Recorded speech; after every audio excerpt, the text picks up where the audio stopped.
While parents picked up their kids from Oakville kindergarten in the afternoon, Linda Davenport, an experienced teacher, noticed something very strange. A little girl named Izzy Sterling stood frozen as a well-dressed man came to take her home.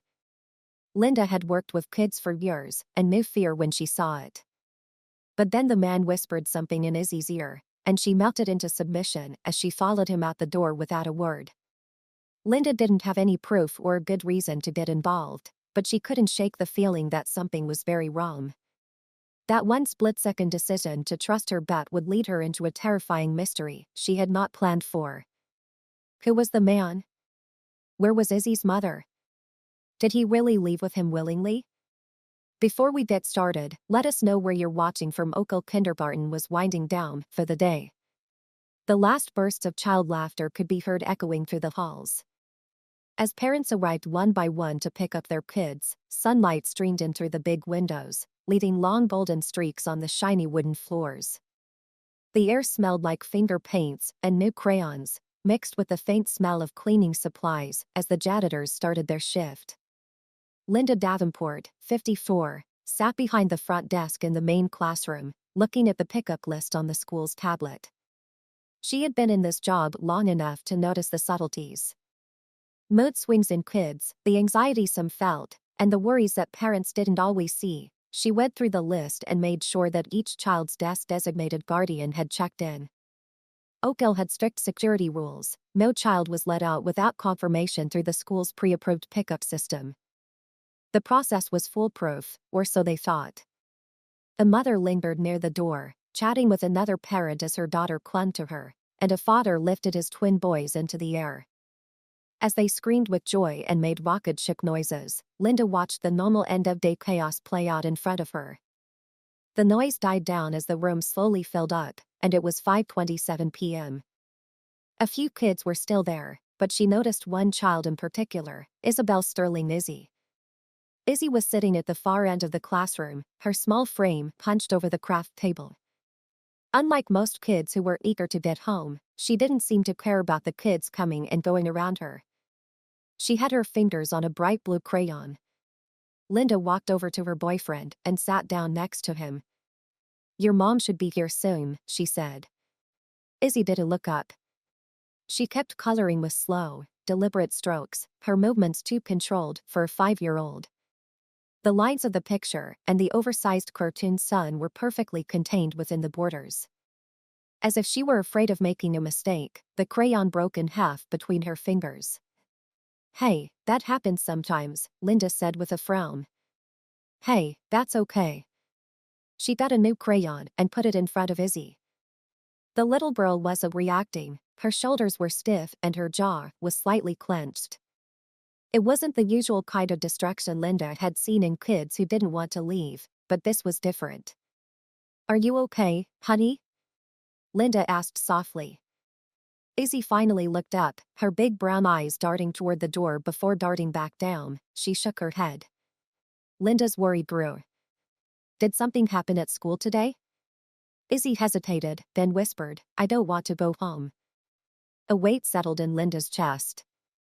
She had worked with kids for a long time and knew that when a kid said something like that, it meant something. Before she could ask anything else, the front door opened and a man walked in. Linda's eyes went straight to him. He was tall, sharply dressed in a tailored gray suit, with his dark hair neatly styled. He walked with commanding shoes and an expensive watch that sparkled in the fluorescent lights. He didn't have the tired, slightly frazzled energy that most parents had at pickup time. He looked out of. "I'm here to pick up Isabel," he said in a smooth, even professional voice. Linda immediately woke up, her instincts were on high alert. "You are a family friend," he said with a polite but thin smile. She reached for the tablet and pulled up the pickup log. His name wasn't there. "Isabel's mother didn't mention a change in pickup," she said carefully. The man breathed out through his nose as if he were mildly annoyed. "She must have forgotten." Linda's gut tightened. "I'll have to." The man nodded, but there was something too controlled about him. Most people would be worried or upset about this kind of misunderstanding, but he wasn't. He just waited. Linda turned back to Izzy. The girl had become completely still. It wasn't the playful stillness a child might show when they're not sure what to do. This was rigid natural sweetness. Linda asked Izzy, carefully, "Do you know this man?" Izzy's grip on the crayon holder tightened, and her lips parted slightly as if she wanted to say something, but she didn't. The little girl's chest rose and fell too quickly, and her breath was short and shallow. The man knelt next to her and whispered something in her ear. Linda couldn't hear the words, but Izzy stopped breathing right away, and her face went blank. She stood calmly, put her crayon down on the table, and took the man's hand. Linda's stomach dropped. She knew instinctively that something was wrong and had screamed, "Hold on, I need to call CLA first," when she saw the man. He took out his phone and swiping at the screen before holding it up for Linda to see. A text message from Claire Sterling's number showed up on the screen. He said, "Let him take Izzy, it's fine."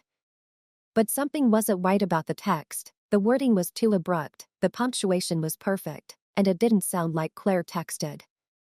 Linda looked away from the phone and at Izzy, whose face stayed eerily passive. That stiffness, that unnatural obedience. The man put his phone down and gave her an expectant look that said, "See, everything is fine." Linda's heart raced. No, it wasn't. She knew she had to decide whether to let them leave or stop them. Every part of her body told her this was wrong, but she didn't have any proof. She had to think quickly and make the right choice. The black SUV pulled away from the curb, its taillights shining dimly in the fading afternoon light. Linda stood at the entrance to Oakville Kindergarten, her hands clenched. Every logical part of her brain told her to stop them and call someone to do something, but she didn't have any proof. Izzy sat still in the back seat with her face turned toward the window. She wasn't crying or waving goodbye, she was just still. The SUV turned onto the road and disappeared beyond Treeline Street. Linda let out a sharp breath, her jaw tightening. She had made the wrong call in the kindergarten. Linda's fingers hovered over her phone screen, dialing CLA. The first ring went unanswered, and she paced behind the front desk, her heart racing as the call went to.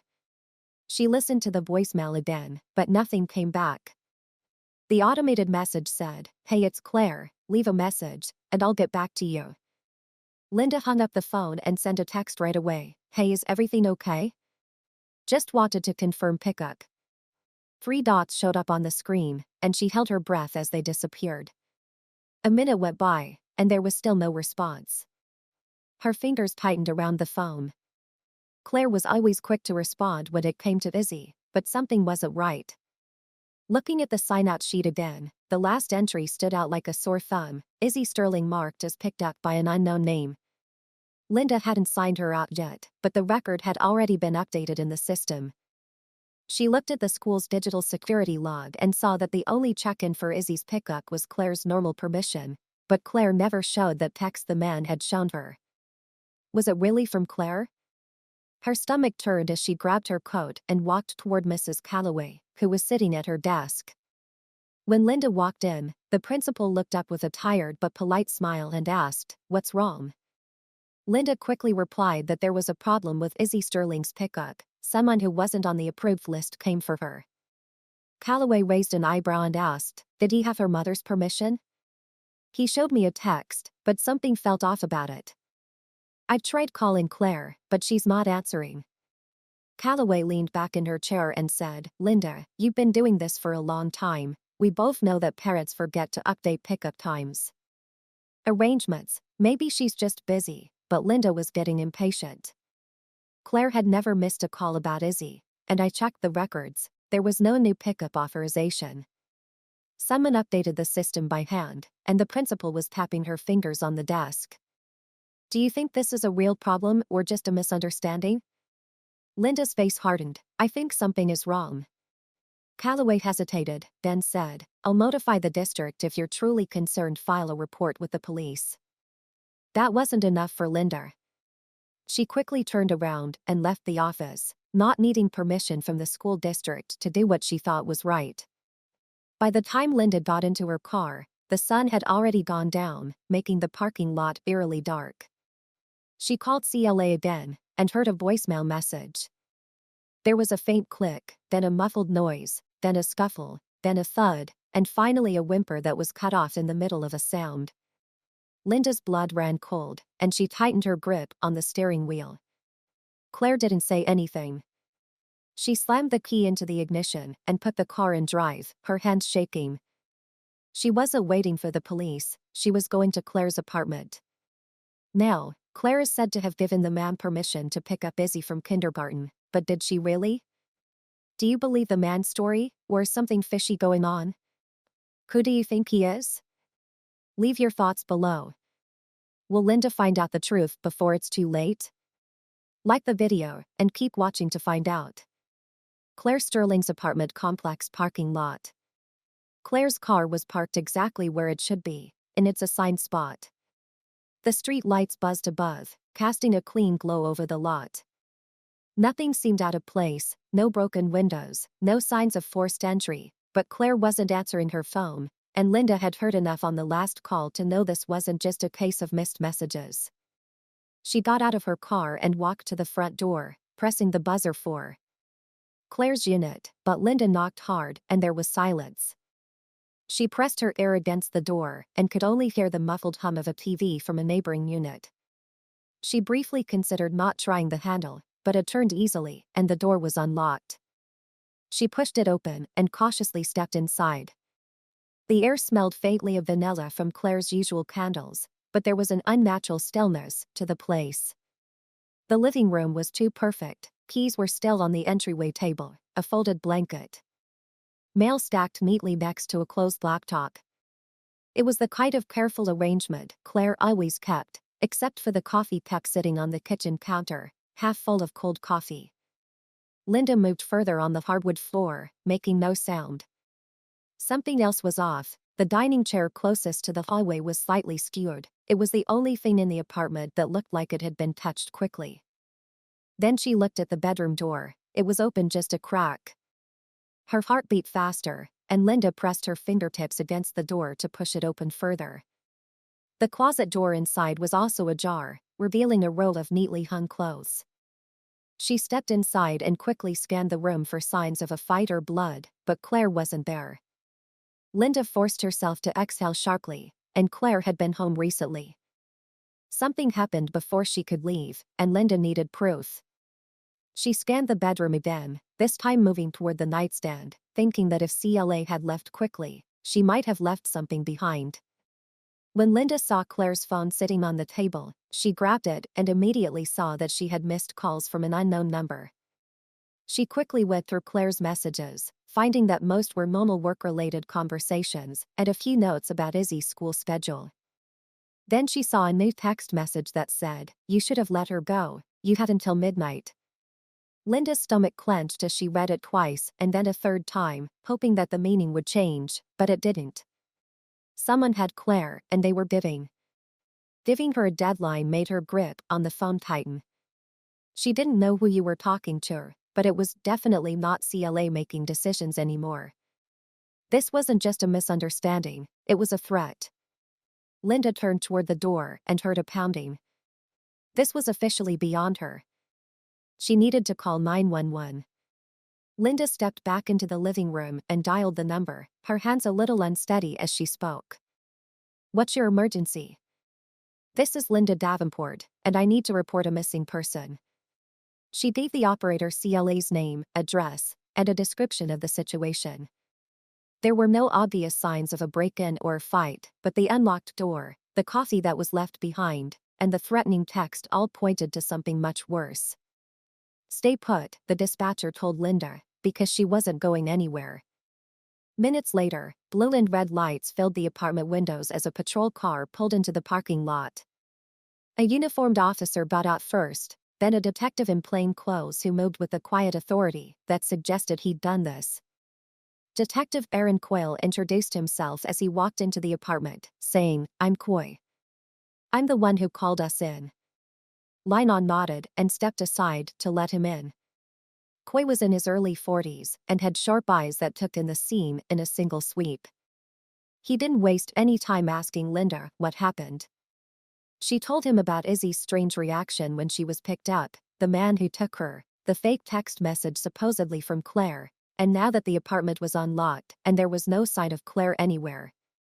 Quayle listened without breaking his gaze. When Linda gave him CLA's phone, he read the message that said, "You should have let her go," and then he looked at Quayle and said, "Do you recognize this number?" Linda said it came through right before she got here, and Quayle looked at the missed calls and saw the same unknown number. He muttered, "You said a man picked up Izzy at school," and then his posture changed. Linda's breath caught, and she realized she had let him leave with Izzy without asking. Without first calling Claire, they got identification and found Izzy with a man they couldn't even name. "I don't know," Linda said, her voice tight. "Did he say who he was?" "He said he was a family friend." "He said he was a family friend," Linda replied. "I remember everything about him, the tailored gray suit, the watch, the way he carried himself like he was in charge of the situation." "This doesn't sound like a random kidnapping," Quayle said. "Izzy is with a man we can't even name." He looked back at Linda and said, "If CLA filed any reports recently, I'll find them. For now, you should go home." Linda wasn't sure if she could, but she nodded anyway. While Quayle talked to the police, Linda stayed in the doorway and stared at the empty coffee cup on the counter. Claire had been here hours ago, and now she was just gone. If that message was real, they only had until midnight to figure out why Quayle was standing outside of CLA Sterling's apartment. With one hand on CLA's phone and the other deep in the pocket of his coat, he looked through the call logs again. His jaw dropped as he saw the string of missed calls from the same unknown number. Linda stood next to him, arms crossed against the cold night. She could barely hear him because her mind was on the text she had read earlier. "You can't just let this sit in a report," she snapped, turning to Quayle. "We don't have time for paperwork. We have a name, a location where she was last seen, and a child who's been taken by a stranger." Quayle let out a sigh and rubbed the bridge of his nose. "I get it, Davenport, but the law doesn't work on gut feelings, without proof of a crime. All we have is a missing person case, and missing adults don't always get priority," he said. Linda's patience was quickly running out. "You heard what I heard. CLA didn't leave on her own." He looked her in the eyes and thought about what she said. He showed a hint of understanding, but he insisted, "We need more. Let me do my job." Linda clenched her fists and bit back her anger. "We didn't have time for slow processes. Claire had to be found, and Izzy was with a man no one knew. If the police were going to move fast enough, Linda would find the missing pieces herself by morning." Linda was back at Oakville Kindergarten with a fresh cup of coffee, but it didn't help her deal with how tired she was. The night had been long, and she was haunted by the image of Izzy's blank, obedient stare and the last words CLA had probably said before she was cut off. She needed answers, and if no one else could, she would find them herself. As she sat at the school's administration desk and looked over the pickup logs from the previous day, she caught her breath.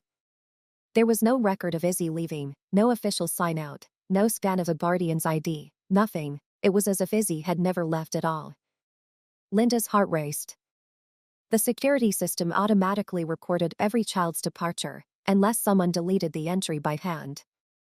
She pushed herself away from the desk and made her way down the hallway to Mrs. Calloway's office. The principal was carefully going through lesson plans at her desk and barely looked up when Linda knocked on the doorframe. "Is something wrong?"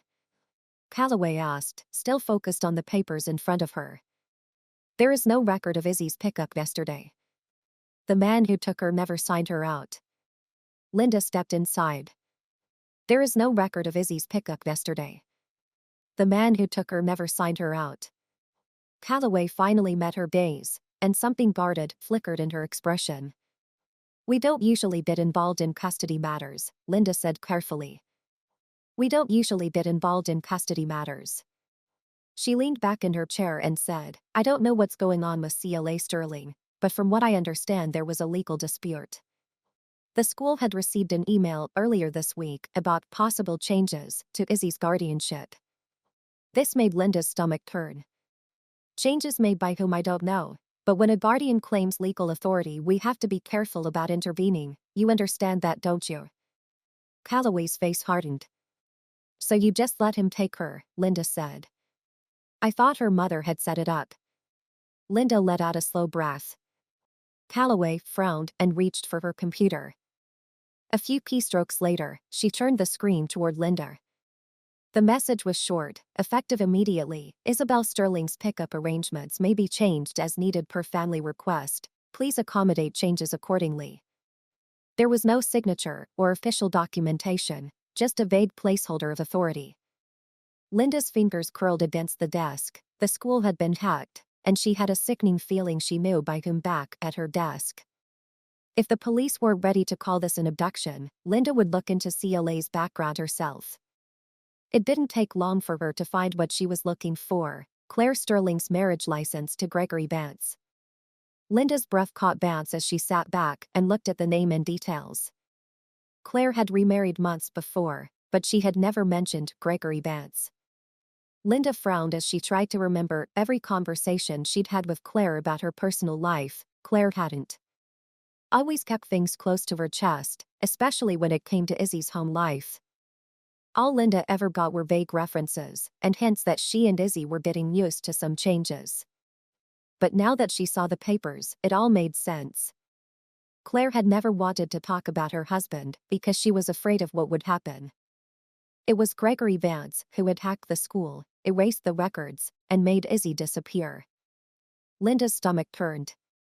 The adrenaline was pumping through her veins, but she kept her voice steady as she called Quayle. I think I know who took CLA, she said. Quayle's tone sharpened. Who? Her husband. Linda said. Gregory Vance. A pause. Then where are you at the school? She answered. I pulled Claire's records. She married Vance a few months ago, but I don't think she wanted to stay married. She was trying to leave him. Coy exhaled sharply. That's a hell of a reason. Exactly. Linda swallowed. And if he was willing to stage Izzy's pickup. Quayle's voice turned gloomy. I'll start running his name through the system, he said. Don't go anywhere, we need to move quickly. Linda hung up the phone and stared at the name Gregory Vance on her screen. She didn't know what kind of man he was, but CLA had been trying to get away from him, and now she was gone. Linda pulled up to the wrought iron gates of Gregory Vance's estate, the weight of her decision pressing heavily on her chest. The estate was on the edge of a city hidden behind tall trees, the kind of home whose owner clearly valued both privacy and control. The security booth just inside the gate was manned by a uniformed man who stepped out as soon as she stopped the car. She rolled down the window and said, Good afternoon, my name is Linda Davenport and I'm Isabel Sterling's teacher. The guard's face was blank, and she asked, Do you have an appointment today? No, but I'd like to check in on Izzy. The man didn't move, but Linda could see him looking at her, probably deciding if she was important enough to bother his boss with. Before he could speak, a voice called from beyond the gate, Let her in. Linda turned her head as the gate slowly opened, and Gregory Vance stepped onto the driveway. He was taller than she expected, with broad shoulders and a crisp navy suit, even though it was a warm afternoon. His presence had an undeniable weight that was controlled and deliberate. There was no sign of the chaos she had been finding, only calm, measured confidence. Linda got out of the car and kept her hands out in front of her as if they were in a negotiation. I appreciate you seeing me, Mr. Vance, she said. Of course. He replied, I appreciate the concern for Isabel, but she's exactly where she belongs. His words were meant to reassure her, but they made Linda feel even more uneasy. The front of the estate was immaculately trimmed hedges, and the driveway was paved to perfection. A woman in a modest maid's uniform emerged from the house. The house, leading Izzy by the hand. Linda's stomach turned as she called out, Izzy. She lowered herself to the child's level and waited for a split second, expecting Izzy to run to her, but the girl didn't move. She stood there with her hands clasped in front of her, her face blank. Linda forced a smile. Sweetheart, how are you? Izzy looked at Gregory, but she didn't say a word. The moment felt awkward, and Linda's stomach turned. Gregory leaned down and put a light hand on Izzy's shoulder, his mouth close to hers. Izzy's whole body shifted. She smiled fakely, but convincingly enough that someone who didn't know her would not have noticed. I love it here, Miss Davenport, she said sweetly. Linda's blood ran cold. It was the same strange shift she had seen at kindergarten. It was the same airy mechanical compliance. She swallowed hard, her mind was racing with what he had told her. Gregory stood up and looked at Linda's reaction carefully, saying, "As you can see, she's adjusting well." Although she wanted to grab Izzy and run, she slowly nodded. "That's good to hear," she said, choosing her words carefully. "She's always been such a bright, happy girl. I'm glad she's comfortable here." Gregory's smile was unreadable. Children thrive with stability, something her mother struggled to provide. Linda's muscles tensed. He was erasing Claire from the narrative, and Izzy was being trained to believe it. She had seen enough. "I won't take up more of your time," she said, forcing a casual expression. Gregory pointed to the driveway and said, "I'll have security escort you out." Linda turned and walked toward her car, trying not to look back at Izzy, because she wasn't sure she'd be able to leave without making a scene if she did. As soon as she passed the estate gates, she pulled over to the side of the road, her hands on the steering wheel, and her heart was racing. Izzy had looked at Gregory before speaking, waiting for his okay.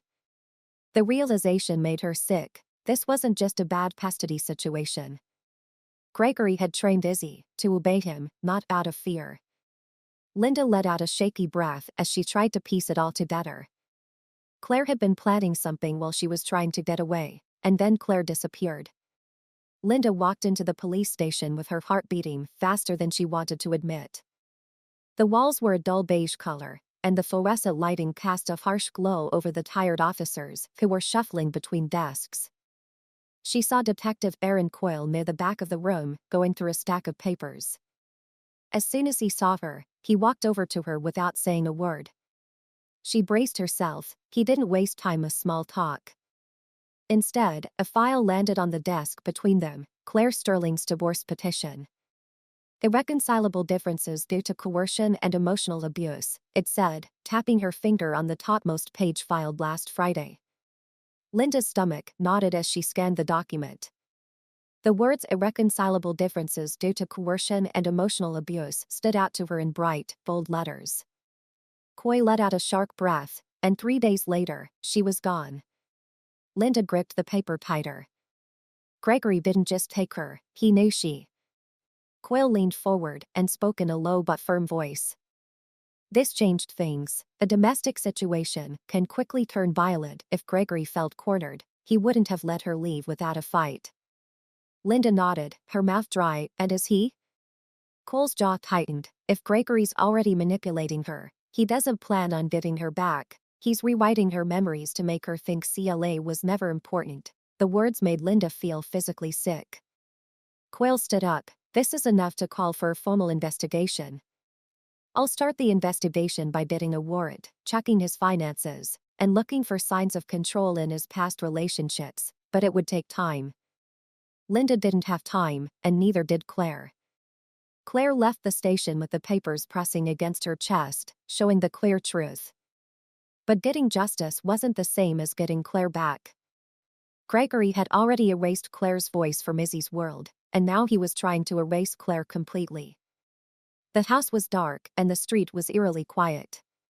She turned off the engine, but before she could step outside, something in her peripheral vision stopped her in her tracks. A black car was parked across the street, its lights off, and the driver was staring at a man in a gray suit who didn't seem to be in a hurry. It was one of Gregory's men.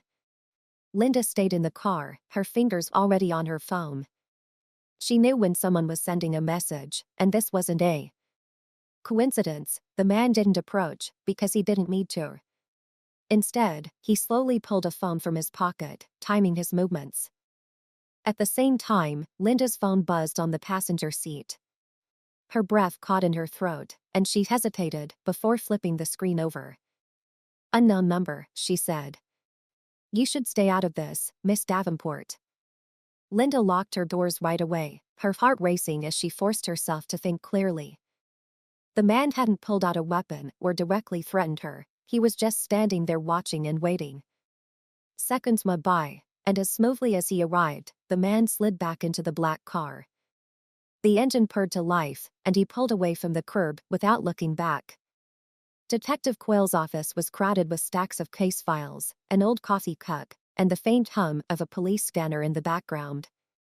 Linda sat across from him, her fingers tapping against her knee, impatience building up under her skin. Quayle let out a sharp breath and dragged his chair closer to his monitor. "We got something." The video was grainy and dimly lit, but it showed a black SUV leaving the city. "Tim Stamp?" Linda asked as Quayle pointed to the corner of the screen and said, "Night Claire disappeared." Linda's throat tightened as she asked, "Where did it go?" Quayle minimized the video and opened a property registry search. The plates belonged to a car registered under a shell corporation. He clicked again to narrow the search to only include cars owned by Gregory Vance, and guess what? Another window appeared. A land deed for an estate outside of the city was buried in a rural property registry under a different name. "Gregory owns this place," Quayle said, "but it's never been officially listed as one of his assets." Linda's stomach turned. Claire had been taken there. "She's there," Linda murmured. Quayle didn't argue. He rubbed his face. "We'll need time to get a warrant and plan a raid." Linda's patience was wearing thin. Claire didn't have time the next day at Oakville kindergarten. Linda tried to go through the motions. Claire didn't have time. She couldn't concentrate because her mind was still at Quayle's office, going over the video and documents again and again. Claire was stuck out there, running out of time that night. Linda sat in her dimly lit living room, feeling the weight of everything pressing down on her. Her phone buzzed, not hers, Claire's phone, because she had left it with Quayle and he had forwarded messages to her in case anything came through. There was a new text, "You have 24 hours, and then I'll make this permanent." Linda's breath hitched. This was it, the deadline. Gregory wasn't. He was busy where he wanted her to be, and Claire was just a loose end that he planned to get rid of. Claire's hands shook as she texted Quay. "Linda, we just sent another message with a 24-hour deadline. We need to move now." Quay's reply came right away. "Quay, we're planning a raid, but we need time." Linda's gut twisted as she looked at the divorce papers that were still on her table and the cold reality that Gregory had erased her. Now Linda had to decide whether to sit and wait or act. She grabbed her keys and ran after Claire. The estate loomed in the darkness, its outline barely discernible against the faint glow of the moon. Linda gripped the steering wheel, her heart racing as she pulled off the main road and turned off the engine. She had driven with her lights off for the last mile, to stay away from any surveillance cameras. The property was huge, with thick trees all around and a long driveway that led to the main house. It was meant to keep people inside as much as possible. Linda had no plan, no weapon, and no backup. She just had a gut feeling and a deadline. She got out of the car and slowly let out a breath as she scanned the perimeter. The front gate was guarded, but she saw an old, overgrown garden entrance on the east side of the property. The metal bars were rusted from years of neglect, and that was her way in. With a quick glance back at the house, she moved quickly, her shoes crunching softly on damp grass.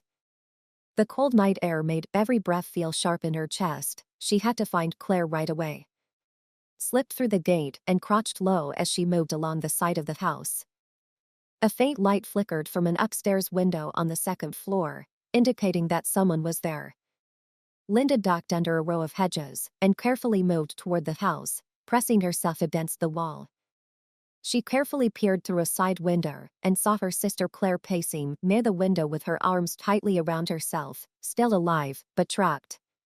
Linda's heart raced. She had expected the worst, but seeing Claire here breathing real life made her feel even more rushed. Finding a way inside was easier than she thought. Either Gregory didn't see her as a threat or he had become too comfortable in his power. There was a back entrance with a simple door that wasn't locked, and Linda slipped in. It was cold and quiet inside, the kind of silence that pressed in on the walls. The hallway in front of her was dimly lit by an old chandelier, and there was no one else there. She stayed in the shadows and crept up the stairs, heart pounding with each step. When she reached the top, she turned around and went to the room where she was. She saw CLA, and there were no guards or locks on the door. She pushed it open and Claire whirled around, her eyes wide with fear. Linda's voice sounded like she hadn't spoken in hours. Linda stepped inside, quickly shutting the door behind her. "We have to go." Claire hesitated, her breath unsteady. "It's worse than you think," she whispered. "He's filing paperwork to take, is he legally? I heard him on the phone, he's making sure I disappear first." Linda felt a new wave of nausea. Gregory wasn't just holding Claire hostage, he was erasing her existence. That was when Linda said, "Come on," and she grabbed CLA's wrist and led her toward the door. They had only got about 2 steps when they heard a voice in the darkness. "You really couldn't help yourself, could you?" Linda stopped in her tracks. Gregory stood in the hallway, with his arms crossed and his back straight. Behind him, 2 tall, armed men emerged from the shadows. This was all part of the plan. Linda's stomach dropped as Gregory smiled and said, "I should thank you. You just made things much easier for me."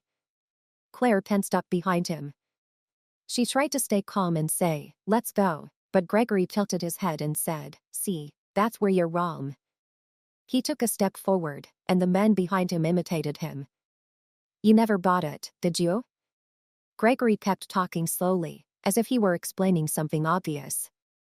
"CLA was never a wife, she was an obligation, a loose end, and you, Miss Davenport, were just another problem that needed to be dealt with."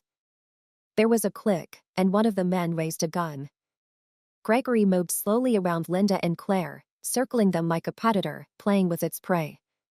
His suit was still spotless, and he was sure of himself. "You just couldn't leave it alone, could you?" he asked himself, his voice calm and collected, as if this were an inconvenience rather than a crime. Linda didn't answer. Instead, her eyes darted around the estate's grand hall, looking for anything that might change the odds. Claire was tense next to her, frozen in place, and her breath came in short, panicked bursts. Gregory took a deep breath. The 2 men flanking him took the same deliberate step forward. "I admired your persistence, Miss Davenport," Gregory said. "But it's over now." "No, it wasn't."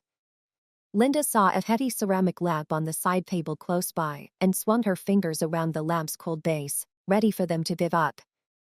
She didn't give him a chance. She swung hard and cracked the ceramic against the nearest guard's skull, sending him stumbling and his weapon clattering to the ground. As they ran toward the main doors, CLA screamed and Linda grabbed her wrist. The second guard lunged, but Claire kicked him in the head, throwing him off balance. Gregory was faster and grabbed Linda's arm, pulling her back so hard that she hit the floor. The pain went up her spine. Gregory loomed over her, his breath even controlled like he had planned for this exact moment. "You should have stayed out of this," he murmured. Claire didn't think twice before throwing herself at him, her nails clawing at his face. Gregory stumbled, giving Linda just enough time to get away. Scrambled backwards, she had to keep him busy for just a little while longer. Outside, the sound of Salvation red and blue lights filled the estate. The wail of sirens cut through the night air as multiple police cruisers screeched onto the property. Detective Coyle was the first police officer to arrive, and we could see them. Gregory's remaining men didn't hesitate, they ran, and gunfire erupted into the night as officers caught them. Linda didn't have time to watch, because Gregory was still on his feet and moving toward her, and Claire was pinned under him. When Linda saw a fire poker near the fireplace, she grabbed it and swung it at Gregory. The iron rod hit him in the ribs, making him grunt and fall to the ground, his grip on CLA slipping. She rolled free gasping, but Linda didn't stop. She swung again, and this time she hit him in the head. Gregory collapsed before he could recover. Coyle and his team swarmed the room as he fell to the ground. Linda took a step back and breathed heavily as Gregory raised his hands, and a thin trickle of blood came out of his mouth. He smirked and muttered, "It's time." Coyle didn't think twice. He grabbed Gregory by the arms and put the handcuffs on Gregory Vance. The man who thought he had won was finally arrested. The police station was quiet, the chaos had turned to tired relief. Linda sat on a worn-out bench near the front, arms crossed, and watched the aftermath. Gregory was in custody, his men were being processed, and Claire CLA was finally safe. The door to one of the back offices opened, and a small figure walked in. Izzy hesitantly walked out holding a stuffed rabbit to her chest. When she saw Claire, she froze for a heartbeat. No one moved. Then Izzy's lips started to shake, and her small hands tightened around the rabbit. "Mommy," she whispered, "my voice broke." Claire fell to her knees, and Izzy ran straight into her mother's arms. She held her like she'd never let go again, and tears ran down both of their faces as Izzy sobbed into her shoulder. "I thought you were gone," Izzy hiccuped. Claire kissed her hair and said, "I'm right here." Linda let out a big breath, finally feeling calm. Everything was over, they were safe, and Izzy wasn't scared anymore. Suddenly, the heavy footsteps of Detective Gregory broke up the moment. Gregory was in custody, and his men were being processed for assault conspiracy and unlawful imprisonment. But Coy let out a sigh and rubbed his jaw. "It's not over yet," Linda's stomach clenched. "He's already working the system."